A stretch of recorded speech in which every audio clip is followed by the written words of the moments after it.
नमस्कार, स्वागत है आपका मेरे चैनल जीवन के रंग डॉक्टर सुनीता मिश्रा के संग। श्रद्धेय मनीषी जी को सुनना हमेशा ही बहुत प्रेरणादायी होता है।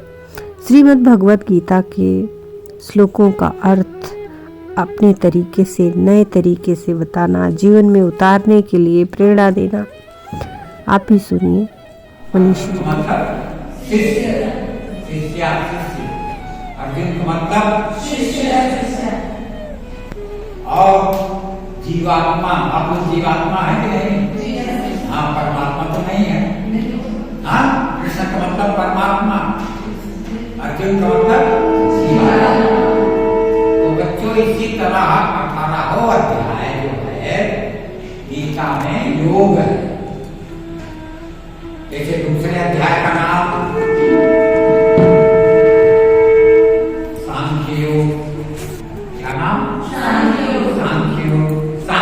ज्ञान, दूसरे अध्याय का नाम सांख्य योग। इसमें ज्ञान की बातें बहुत हैं। वह शांति जीवनानि यथा विहाय, क्या ज्ञान? जैसे हम लोग कपड़ा बदलते हैं, वैसे जीवात्मा ये शरीर बदलता है। तो दूसरे अध्याय का क्या नाम है? सांख्य योग। सांख्य माने ज्ञान, उसको विज्ञान योग भी कह सकते हैं, लेकिन सही नाम है उसका सांख्य योग। अब तीसरे अध्याय का नाम कोई बताओ। अरे ज्ञान है तो कर्म होना चाहिए। ज्ञान है कि सभी माता पिता का उनके प्रणाम करना चाहिए। ये ज्ञान है तो कर्म भी करना चाहिए। कितने लोग माता पिता को प्रणाम करते? हाँ, तो खाइए, प्रणाम नहीं करते ना? करते हैं, शाबाश। और जो नहीं करते, कल से हाँ शर्म छोड़ के माता पिता को प्रणाम। और गुरु का दर्जा लाभ जाता है। पहले सबसे पहले किसका दर्जा? मातृदेव को भाव, तब पितृदेव भाव, तब फिर आचार्य देव भाव, उसके बाद अतिथि देव भाव, फिर दरिद्र देव भाव, फिर तो देव भाव। लेकिन सबसे पहले क्या? तो बच्चों, तुम्हें गीता का हम सारांश बताते हैं, क्योंकि दुनिया में भारतवर्ष की पहचान अगर किसी से है तो वो है भगवत गीता।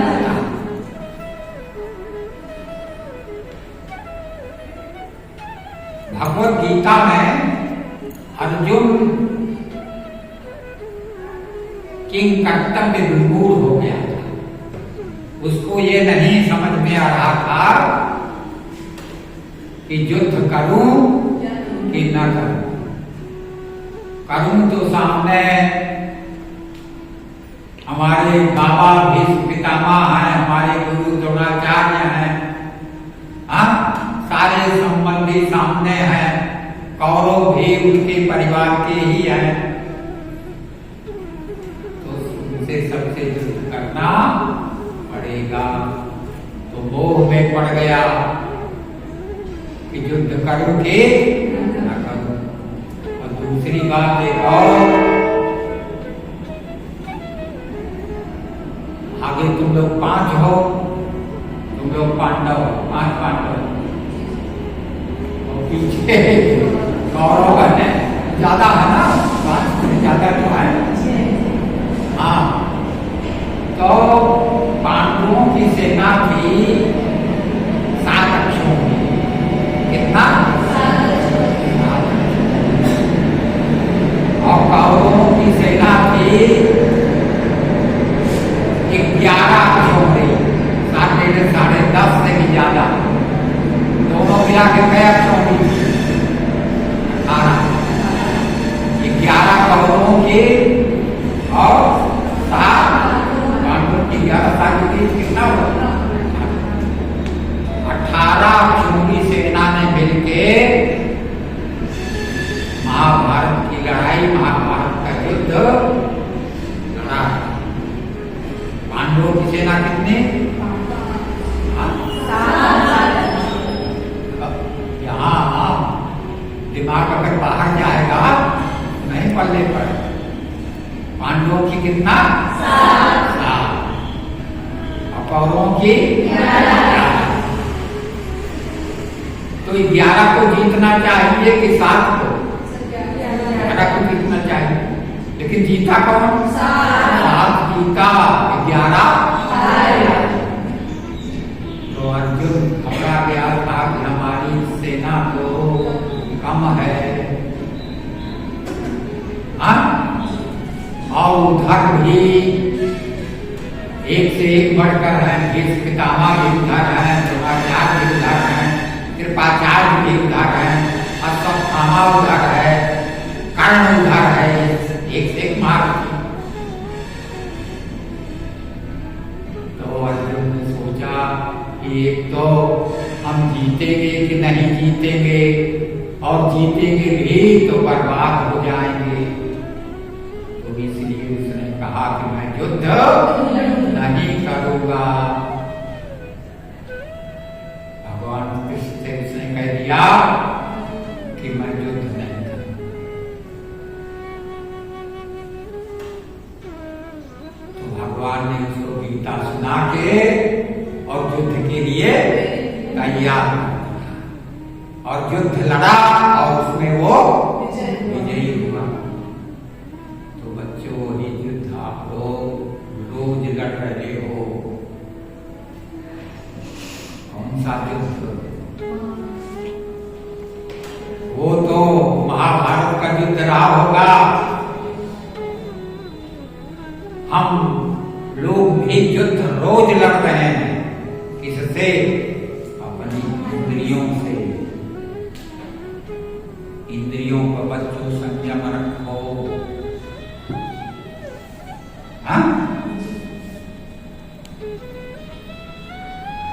इंद्रियों पर संयम न रखने से ही समाज में आज समाज विषाक्त हो गया है, समाज में अशांति है। क्यों? इंद्रियों पर संयम नहीं।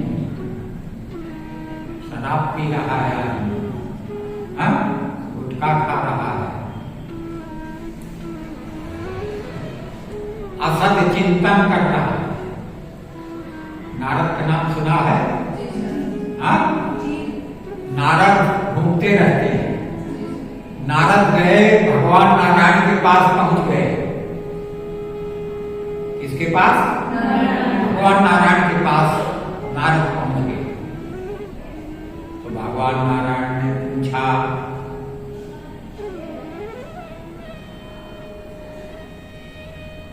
कि आप कहां से आ रहे हैं? तो उन्होंने कहा, मैं पृथ्वी लोक से आया। वो हमेशा घूमते रहे। तो उन्होंने कहा, बड़ा अच्छा है, हाल चाल बताइए। तो उन्होंने कहा, पृथ्वी लोक में सब दुखी है, कोई सुखी नहीं है। तो प्रभु आप बताइए, लोग क्यों दुखी हैं और कैसे लोग सुखी होंगे?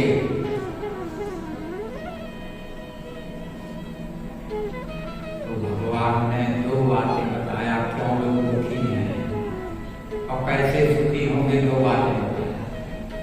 क्या?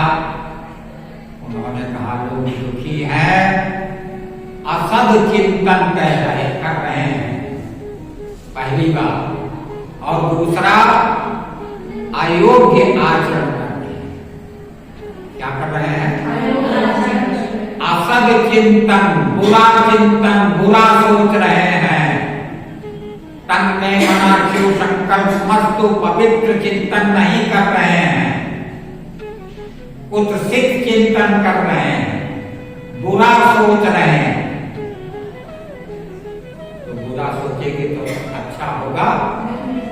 बुरा सोच रहे हैं तो जो सोच रहे हैं वही कर रहे हैं।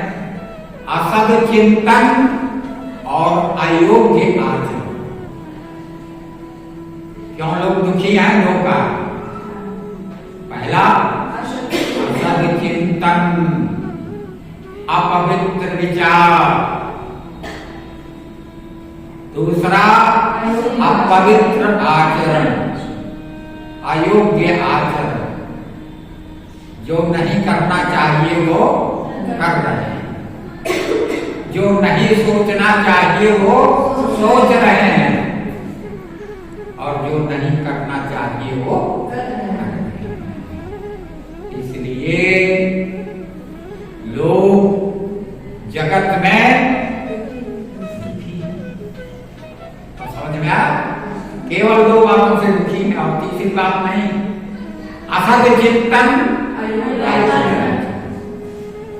तो फिर नारद ने पूछा, प्रभु लोग कैसे सुखी होंगे?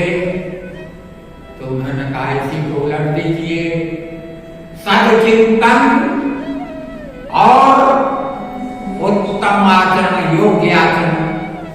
अच्छा सोचने लगे, हम राम बनेंगे, हम सीता बनेंगे, हा? अच्छा सोचने लगे तो अच्छा करेंगे, जो अच्छा सोचेगा वो अच्छा करेगा। तो सुखी होने का, दुखी होने का दो उपाय और सुखी होने का भी दो उपाय। दुखी होने का असत चिंतन, अयोग्य आचरण, सुखी होने का सत चिंतन, योग्य आचरण। तो बच्चों इसको जीवन में अपनाओ। हमने सबसे परिचय प्राप्त किया। आप सब युवा में कि बुढ़े हैं? हम भी अपने को युवा कहते हैं। हाँ, हम कहते हैं आई एम 92 ईयर्स यंग, मैं 92 साल का युवा हूँ। ये आपके अध्यापिकाएं, प्राध्यापिकाएं हैं, इनसे पूछिए, हम अपने को कभी बुढ़ा नहीं कहते। हाँ, ये तो अंग्रेजी पढ़ाने वाले जबरदस्ती कहते हैं, कहो आई एम 20 ईयर्स ओल्ड।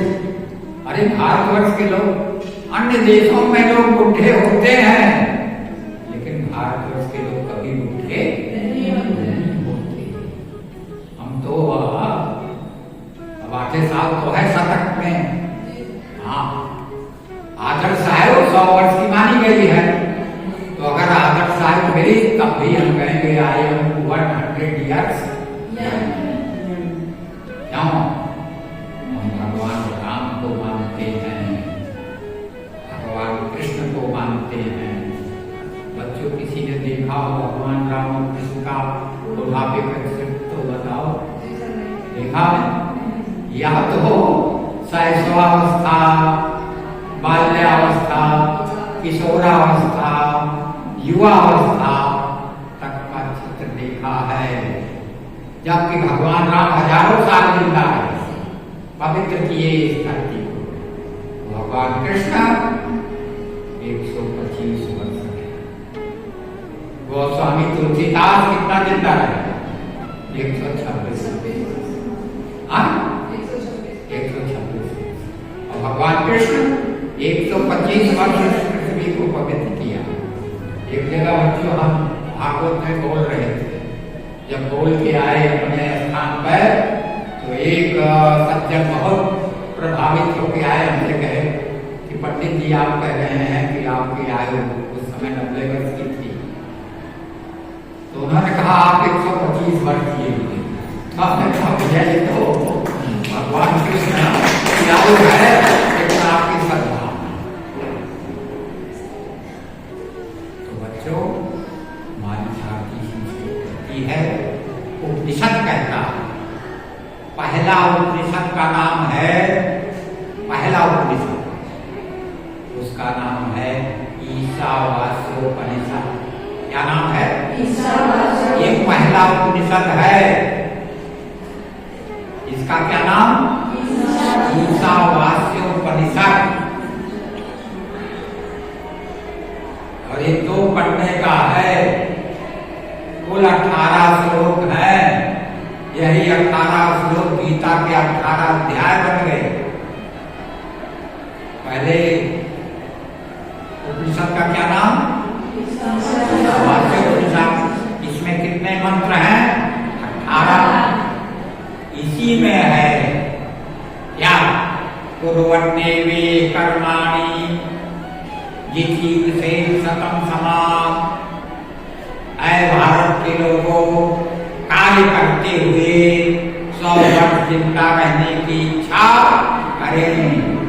आप सबसे कहा जा रहा है, हाँ क्या? कुर्वन्नेवे कर्माणि।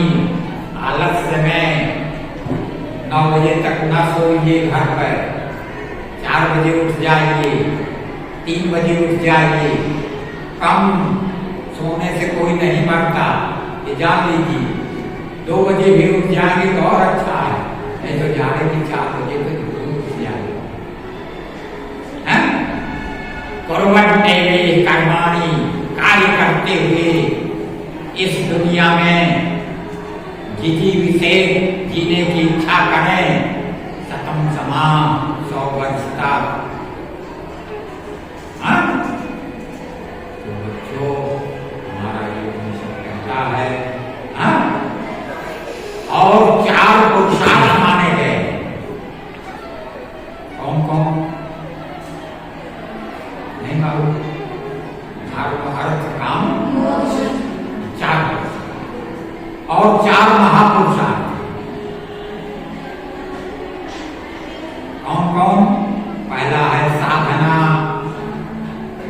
दूसरा है सत्संग, ये सत्संग हो रहा, तीसरा है स्वाध्याय और चौथा है सेवा।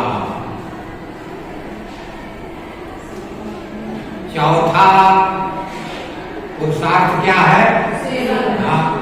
महापुरुषार्थ। चौथा पुरुषार्थ है मोक्ष, धर्मार्थ काम। चौथा पुरुषार्थ है मोक्ष और चौथा महापुरुषार्थ है सेवा।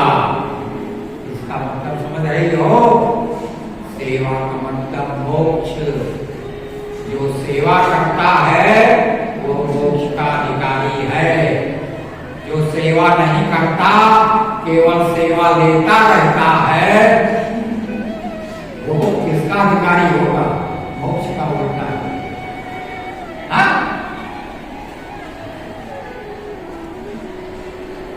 धर्म अर्थ काम मोक्ष, साधना, सत्संग, स्वाध्याय और सेवा। तो बच्चों, ये जीवन किस लिए मिला है?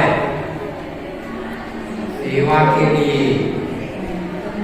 हाँ, आपने जीवन खरीदा है, बड़े भाग मानुष तन पावा। भगवान ने आपको दिया है। क्यों दिया है? कभी कहता है, जयशंकर प्रसाद का नाम सुना है? जयशंकर प्रसाद ने कामायनी में कहा है क्या? सुमन के खेलो सुंदर खेल, विश्व सब सौरभ से भर। क्या कहा? हाँ, इसको याद करो। सुमन के खेलो सुंदर खेल। सुमन, सुंदर मन। सुमन माने फूल भी होता, फूल जैसा सुंदर मन रहे, पवित्र मन रहे। सुमन के खेलो सुंदर खेल, विश्व सब सौरभ से भर जाए, उसकी सुगंध से। ऐसा काम करो, अच्छे काम की सुगंध होती है बच्चों, और बुरे काम की सुगंध भी है। तो अच्छा काम करोगे कि बुरा? ईश्वर की फुलवाड़ी को उजाड़ोगे कि बसाओगे? ईश्वर की एक फुलवाड़ी है, इसको कोई हानि, और यहाँ कोई आके कुर्सी तोड़े तो आप बैठे रहेंगे? उसको वर्जित करें, क्योंकि ईश्वर की फुलवाड़ी है। विद्या मंदिर है, ये भी मंदिर है। क्या? तो बच्चों, आज आपको 2 बातें केवल बताना है।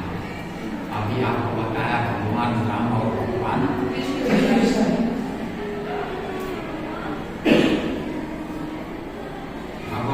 किस वंश में पैदा हुए? युग नहीं, हम वंश। सूर्य वंश। किस वंश में? सूर्य वंश। और भगवान कृष्ण किस वंश में पैदा हुए? चंद्र वंश। मालूम नहीं है? भगवान राम किस वंश में पैदा हुए? सूर्य वंश में। इसीलिए दिन में पैदा हुए हैं कि नहीं? भगवान कृष्ण रात में पैदा हुए, चंद्र वंश में पैदा हुए। हाँ? अब इसका रहस्य समझो। भगवान राम सूर्य वंश में पैदा हुए। सूर्य स्वामी है बुद्धि का। इसलिए आप लोगों को अगर अपनी बुद्धि तीव्र करना है तो सूर्योदय के पहले जरूर उठ जाओ। अगर मंद बुद्धि रखना है तो सूर्योदय के बाद भी सोते रहो। सूर्य किसका स्वामी है? बुद्धि। हाँ?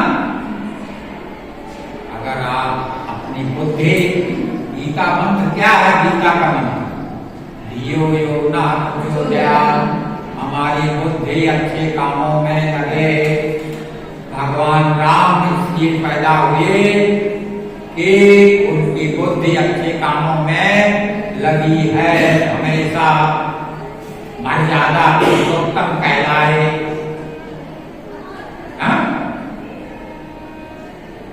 तो भगवान राम है किसके स्वामी? सूर्य कुल में पैदा हुए हैं और सूर्य है बुद्धि का स्वामी। हम अपनी बुद्धि को शुद्ध रखना चाहते हैं, पवित्र रखना चाहते हैं, तो हम सूर्य की उपासना करें। सूर्य को रोज एक लोटा जल, एक गिलास जल सूर्य को अर्पित करें। न लोटा हो तो अंजूरी से ही गंगा स्नान करने गए हैं तो अंजलि से सूर्य को अर्घ्य करें। क्यों? इससे हमारी बुद्धि पवित्र होगी, तीव्र होगी। और बच्चों, सबसे बदमाश है मन। जो भी गलत काम होता है उसका एक कारण कौन है? मन। क्यों? ये मन माया का होता है। माया जानते हैं? आप जो है भगवान के पुत्र हैं। भगवान कृष्ण गीता में कहा ममैवांशो जीवलोके मम एव अंशः। आप लोग प्रभु के अंश। आप मतलब आत्मा। आपका मतलब शरीर नहीं, आपका मतलब आत्मा। आपकी जो आत्मा है वो परमात्मा का अंश है। लेकिन मन किसका अंश है? मन माया का अंश है। और माया नहीं चाहती कि तुम भगवान के से मिलो। इसीलिए मन माया को बराबर अपने अंदर में रखती है। माया मन को। तो बच्चों, भगवान कृष्ण का मतलब है कि मन को कंट्रोल करो। इसीलिए भगवान कृष्ण चंद्रवंश में पैदा हुए। मन पर आधिपत्य करो। भगवान कृष्ण ने गीता में बार बार कहा है कि हमको आपका शरीर नहीं मांगते भगवान, आपका धन नहीं मांगते। भगवान केवल दो चीज मांगते हैं। क्या? बुद्धि और मन। क्या मांगते हैं? बुद्धि और मन। गीता में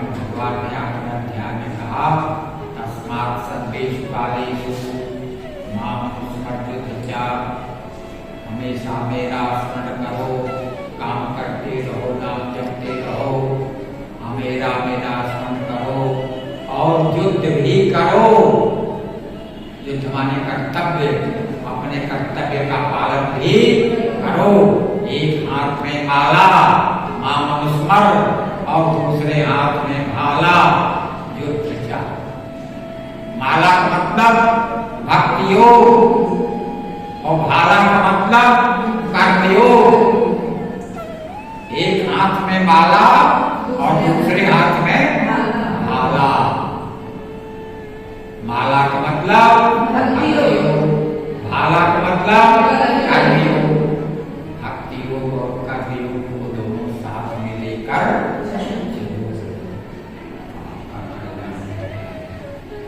भगवान ने गीता में बार बार कहा है कि हमको दो चीज आपकी चाहिए।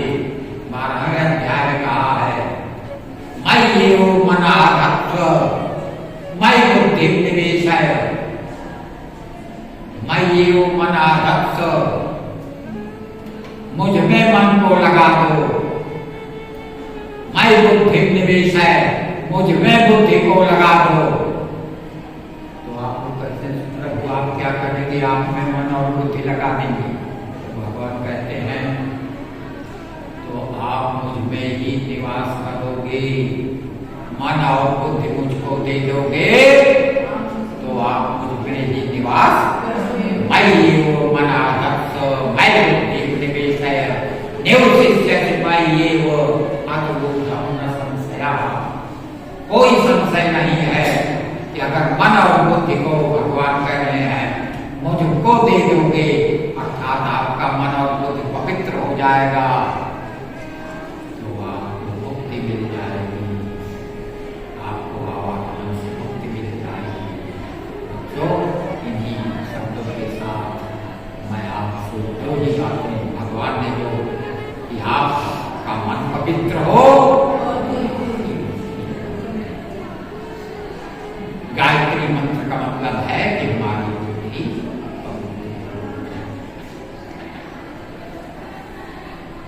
इसीलिए हम लोग प्रातः काल उठ के प्रार्थना जो करते हैं क्या कहते हैं? प्रातः काल प्रार्थना कहते हैं यज्ञातो दूरुपैति दैवं तन्सुक्तस्य तथैवेति दूरं गमं ज्योतिषां ज्योतिरेकं तन्मे मना शिव संकल्पमस्तु। क्या कहते हैं? वो मेरा मन जो हमेशा भगा करता है, अभी यहाँ है और आपके पिताजी अगर बम्बई में हो, बॉम्बे में हो तो मन तुरंत बॉम्बे पहुंच गया। आपके घर का कोई हॉस्पिटल में हो तो आप यहाँ है, मन हॉस्पिटल पहुंच गया। जो मन इतना दूरगामी है, चंचल है, चंचलम ही मना कृष्ण, वो मेरा मन पवित्र हो, निर्मल मन जन सो मोहि पावा, मोहि कपट छल छिद्र न। इन शब्दों के साथ आप सबके मंगल में भविष्य की कामना करते हुए और एक आपसे अपेक्षा है कि गीता का पहला श्लोक और अंतिम श्लोक याद न याद हो, किसी को याद हो तो सुना दीजिए। पहला और अंतिम याद है? हाँ बताओ बेटा। पहला है धर्मक्षेत्रे कुरुक्षेत्रे संवेदा युद्धो मानका राजस्य पांडवास्ते हो। हाँ संजय, शाबाश, ठीक। और अंतिम तो सब लोग इसको याद कर लीजिए। हाँ, गीता की किताब 4-5 रुपए की मिलती है, ना हो तो हम सबको एक एक किताब मंगवा देंगे। हाँ, और अंतिम श्लोक, अंतिम कब तक 700वां श्लोक, तो हम समझ रहे थे कि आपको पूरी गीता याद है। शुरू आदि और अंत। हाँ, गीता में है क्या? धर्म से शुरू है और मम पर खत्म है, तो पूरी गीता में धर्म मम हमारा क्या कर्तव्य है, यही पूरी गीता में है। तो अंतिम श्लोक है, कह देते हैं, आप इसको नोट कर लीजिएगा। यत्र योगेश्वरः कृष्ण यत्र पार्थो धर्मधरः तत्र श्री विजयो भूतिर्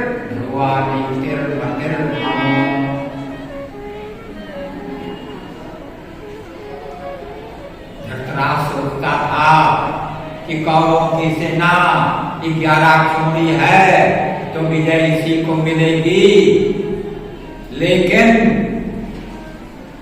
संजय कहता है, बिल्कुल विपरीत कह रहा है। क्या कह रहा है?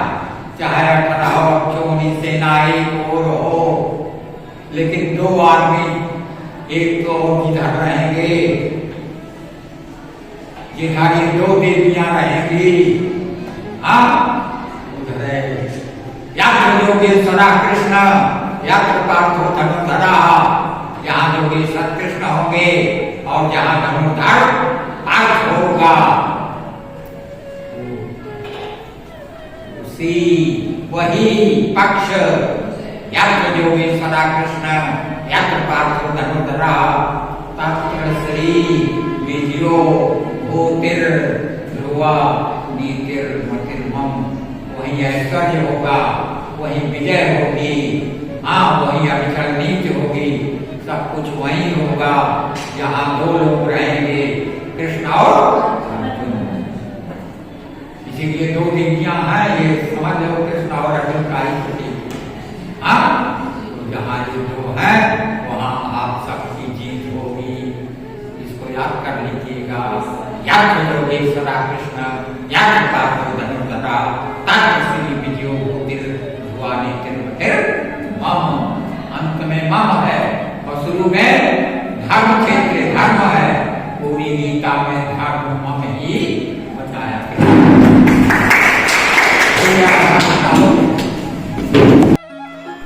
अगर आप जीवन के रंग पर नए हैं तो प्लीज़ चैनल को सब्सक्राइब करें और साथ ही बेल आइकन प्रेस कर दें, जिससे आने वाली वीडियो की नोटिफिकेशन मिलती रहे। और वीडियो को अंत तक ज़रूर देखा करें और अपने दोस्तों मित्रों रिश्तेदारों को शेयर करें और अपने बहुमूल्य सुझाव कमेंट बॉक्स में अवश्य दें। धन्यवाद। नमस्कार।